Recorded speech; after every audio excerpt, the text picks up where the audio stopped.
سے آلہ حضرت ہے، ہر طرف رضا رضا کی دھوم ہے مچی، 100 سالہ سے آلہ حضرت ہے، 100 سالہ سے آلہ حضرت ہے، ہر زباں پہ ہے ترانے اے میرے رضا، گا رہے ہیں گن تیرے جہاں کے پیشوا، ہر زباں پہ ہے ترانے اے میرے رضا، گا رہے ہیں گن تیرے جہاں کے پیشوا، شان تیری واہ واہ کس قدر بڑی، شان تیری واہ واہ کس قدر بڑی، 100 سالہ سے آلہ حضرت ہے، 100 سالہ 100 سالہ۔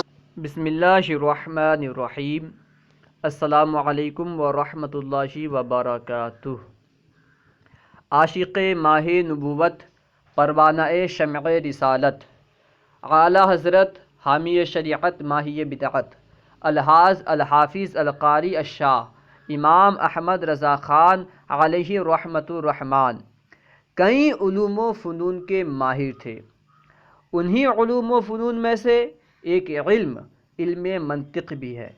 آپ رحمۃ اللہ تعالیٰ علیہ ایک مفسر بھی تھے، ایک محدث بھی تھے، ایک فقیہ بھی تھے، ایک نحوی بھی تھے، وہیں آپ رحمۃ اللہ تعالیٰ علیہ ایک منطقی بھی تھے۔ آپ رحمۃ اللہ تعالیٰ علیہ اپنے فتاویٰ، اپنی کتابوں، یہاں تک کہ اپنی شاعری میں بھی علم منطق استعمال کیا کرتے تھے۔ آج ہم آپ کے سامنے اعلیٰ حضرت رحمۃ اللہ تعالیٰ علیہ کا ایک جواب پیش کریں گے، جس میں آپ رحمۃ اللہ تعالیٰ علیہ نے حق العبد کی اقسام کو منطقی طرز پر بیان فرمایا ہے۔ اس سے پہلے چند منطقی اصطلاحات سماعت فرمائیں۔ دو کلیوں کے درمیان 4 قسم کی نسبت پائی جاتی ہے۔ ایک ہے نسبت تساوی، ایک ہے نسبت تباین، اور ایک ہے نسبت عموم خصوص مطلق، اور ایک ہے نسبت عموم خصوص من وجہن۔ دو کلیوں کے درمیان یہ 4 نسبت پائی جاتی ہیں۔ ان کی مختصراً تعریف بھی سماعت فرمائیں۔ نسبت تساوی کسے کہتے ہیں؟ نسبت تساوی اس نسبت کو کہتے ہیں جو ایسی دو کلیوں کے درمیان پائی جائے کہ ان میں سے ہر ایک کلی دوسری کلی کے ہر فرد پر صادق آئے۔ مثال کے طور پر انسان اور ناطق، انسان ایک کلی ہے، ناطق ایک کلی ہے، تو انسان کلی ناطق کے ہر فرد پر صادق آتا ہے اور ناطق انسان کے ہر فرد پر صادق آتا ہے، تو ان میں نسبت تساوی کی نسبت ہے۔ انسان اور ناطق میں نسبت تساوی ہے۔ دوسری نسبت ہے نسبت تباین۔ نسبت تباین کسے کہتے ہیں؟ اس کی تعریف یوں سمجھیں کہ نسبت تباین وہ نسبت ہے جو ایسی دو کلیوں کے درمیان پائی جائے کہ ان میں سے کوئی کلی بھی دوسری کلی کے کسی فرد پر بھی صادق نہ آئے۔ مثال کے طور پر انسان اور پتھر، انسان ایک کلی، پتھر ایک کلی، تو انسان پتھر کے کسی بھی فرد پر صادق نہیں آتا۔ اسی طرح پتھر انسان کے کسی بھی فرد پر صادق نہیں آتا، یعنی کوئی انسان پتھر نہیں، کوئی پتھر انسان نہیں۔ تیسری نسبت ہے نسبت عموم خصوص مطلق۔ نسبت عموم خصوص مطلق کسے کہتے ہیں؟ وہ نسبت جو ایسی دو کلیوں کے درمیان پائی جائے کہ ان میں سے ایک کلی دوسری کلی کے ہر فرد پر صادق آئے، لیکن دوسری کلی پہلے کلی کے ہر فرد پر صادق نہ آئے، بلکہ بعض افراد پر صادق آئے، بعض پر صادق نہ آئے۔ مثال کے طور پر ولی اور عالم، ان دونوں کلیوں کے درمیان نسبت کہ عالم کلی ولی کے ہر فرد پر صادق آتی ہے، یعنی جو بھی ولی ہوتا ہے وہ عالم ہوتا ہے، عالم ولی کے ہر فرد پر صادق آتی ہے، لیکن ولی عالم کے ہر فرد پر صادق نہیں آتا۔ کیوں؟ کیونکہ ہر عالم ولی ہو ایسا ضروری نہیں ہے۔ اور ایک نسبت ہے نسبت عموم خصوص من وجہن۔ اسی نسبت کو آپ رحمۃ اللہ تعالیٰ علیہ نے اپنے جواب میں استعمال فرمایا ہے۔ نسبت عموم خصوص من وجہن کسے کہتے ہیں؟ نسبت عموم خصوص من وجہن وہ نسبت جو ایسی دو کلیوں کے درمیان پائی جائے کہ جن میں سے ایک کلی دوسری کلی کے ہر ایک کلی دوسری کلی کے بعض افراد پر صادق آئے اور بعض پر صادق نہ آئے۔ نسبت عموم خصوص من وجہن ایسی دو کلیوں کو کہتے ہیں کہ جن کے درمیان، جن میں سے ہر کلی، ایسی دو ایسی دو کلیوں کے درمیان نسبت کرتے ہیں جن میں سے ہر کلی دوسری کلی کے بعض افراد پر صادق آئے بعض پر صادق نہ آئے. مثال کے طور پر حیوان اور اسود.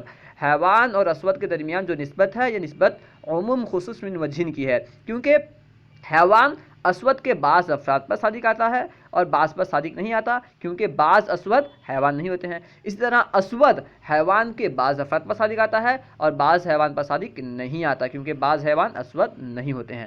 ٹھیک ہے، اب آپ کے سامنے اعلیٰ حضرت رحمۃ اللہ تعالیٰ علیہ کا جواب پیش کرتا ہوں، جو اعلیٰ حضرت رحمۃ اللہ تعالیٰ علیہ نے اپنی کتاب اعجب الامداد فی مکفرات حقوق العباد میں ایک سوال کا جواب دیتے ہوئے حق العبد کی اقسام کو منطقی طرز پر بیان فرمایا. آپ رحمۃ اللہ تعالیٰ علیہ بیان فرماتے ہیں، حق العبد ہر وہ مطالبہ مالی ہے کہ شرعاً اس کے ذمہ کسی کے لیے ثابت ہو، اور ہر وہ نقصان و آزار جو بے اجازت شرعیہ کسی قول، فعل، ترک سے کسی کے دین، آبرو، جان، جسم، مال یا صرف قلب کو پہنچایا جائے تو یہ دو قسم ہوئی. اول کو دیون، ثانی کو مظالم، اور دونوں کو طبیعات اور کبھی دیون بھی کہتے ہیں. یعنی اس میں دو قسم کے سمجھ لو حق العبد ہوئے. ایک حق العبد کیا ہے کہ جس میں صرف نقصان ہو، صرف تکلیف پہنچانا ہو، اور دوسری قسم کیا ہے جس میں مال واجب ہو. پہلی قسم یہ ہے جس میں مال واجب ہو، دوسری قسم ہے جس میں تکلیف پہنچایا جائے. تو پہلی قسم کو دیون کہتے ہیں اور دوسری قسم کو مظالم کہتے ہیں. جس میں مال واجب ہوتا ہے، مال دینا ہوتا ہے، اسے دیون کہتے ہیں. جس میں مال دینا نہیں ہوتا، صرف تکلیف پہنچائی جاتی ہے، اسے کہتے ہیں مظالم. اب اعلیٰ حضرت فرماتے ہیں ان دونوں قسم میں نسبت عموم خصوص من وجہین ہے. منطق استعمال کر رہے ہیں اعلیٰ حضرت. ان دونوں قسم میں نسبت عموم خصوص من وجہین ہے، یعنی کہیں تو دین پایا جاتا ہے، مال دینا پایا جاتا ہے، مظلمہ نہیں. جیسے خریدی چیز کی قیمت، مزدوری کی اجرت، عورت کا مہر وغیرہ. دیون کے عورت کا مہر وغیرہ دیون کے عقود جائزہ شرعیہ سے اس کے ذمہ لازم ہوئے اور اس نے ان کی ادائیگی میں کمی و تاخیر ناروا نہ برتی. یہ حق العبد تو اس کے گردن پر ہے مگر کوئی ظلم نہیں، کیونکہ پیسہ تو دینا ہوگا. سامان لیا، پیسہ تو دینا ہوگا. مزدوری کو اس نے کیا ہے تو اس کی مزدوری تو دینی ہوگی. اس نے مزدور کیا ہے تو اسے مزدوری تو دینی ہوگی، پیسہ تو دینا ہوگا. دین تو ہے لیکن ظلم نہیں. اور کہیں مظلمہ پایا جاتا ہے، دین نہیں. جیسے کسی کو مارا، گالی دی، برا کہا، غیبت کی کہ اس کی خبر اسے پہنچی.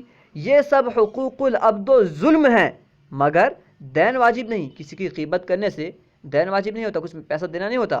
کسی کو گالی دینے سے اسے کچھ پیسہ دینا نہیں ہوتا. وہ فرما رہے ہیں کہ کسی کو مارا، گالی دی، برا کہا، غیبت کی کہ اس کی خبر اسے پہنچی، یہ سب حقوق العبد و ظلم ہیں مگر کوئی دین واجب الادا نہیں.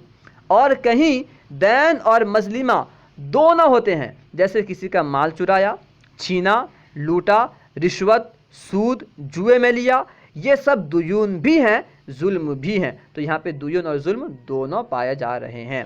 تو حل حاصل کیا ہوا کہ حقوق العبد دو قسم کے ہیں. ایک ایسا ہے جس میں مال دینا ہوتا ہے جسے دیون کہتے ہیں، اور ایک ایسا ہے جس میں مال نہیں بلکہ صرف ظلم ہوتا ہے، اس پہ ظلم ہو جاتا ہے. تو ان دونوں کے درمیان عموم خصوص من وجہین کی نسبت ہے. یعنی کہیں ایسا ہوگا کہ صرف دیون ہوگا لیکن وہاں پہ مظالم نہیں ہوگا، کہیں ایسا ہوگا کہ مظالم ہوگا، دیون نہیں ہوگا، اور کہیں ایسا ہوگا کہ دونوں ہوں گے، مظالم اور دیون دونوں پائے جائیں گے. ٹھیک ہے، جیسا کہ کوئی بھی جانور، جیسے کہ عموم خصوص من وجہین کی مثال میں آپ سمجھیں، حیوان اور اسود، ان دونوں کے درمیان عموم خصوص من وجہین کی نسبت ہے. تو کچھ جانور ایسے ہیں جو کالے ہیں، کچھ جانور ایسے ہیں جو کالے نہیں ہیں. ٹھیک ہے، اسی طرح کچھ کالے ایسے ہیں جو جانور ہیں اور کچھ کالے ایسے ہیں جو جانور نہیں ہیں، اور کچھ ایسے ہیں کالے بھی ہیں جانور بھی ہیں. یعنی یہ دونوں حیوان اور اسود کسی قسم میں جمع بھی ہو جاتے ہیں. ٹھیک ہے، تو ٹھیک اسی طرح کچھ دیون ایسے ہیں جن میں مظالم نہیں ہیں، کچھ مظالم ایسے ہیں جن میں دیون نہیں ہے، اور کچھ ایسے ہیں جن میں دیون اور مظالم، کچھ حقوق العباد جو ہیں ایسے ہیں جن میں دیون اور مظالم دونوں ہیں. اللہ و رسولہ عالم. آپ رحمۃ اللہ تعالی علیہ اسی طرح علم منطق استعمال فرمایا کرتے ہیں. اگر آپ کو یہ ویڈیو اچھی لگی تو ضرور لائک کریں اور شیئر کریں۔ السلام علیکم ورحمۃ اللہ وبرکاتہ۔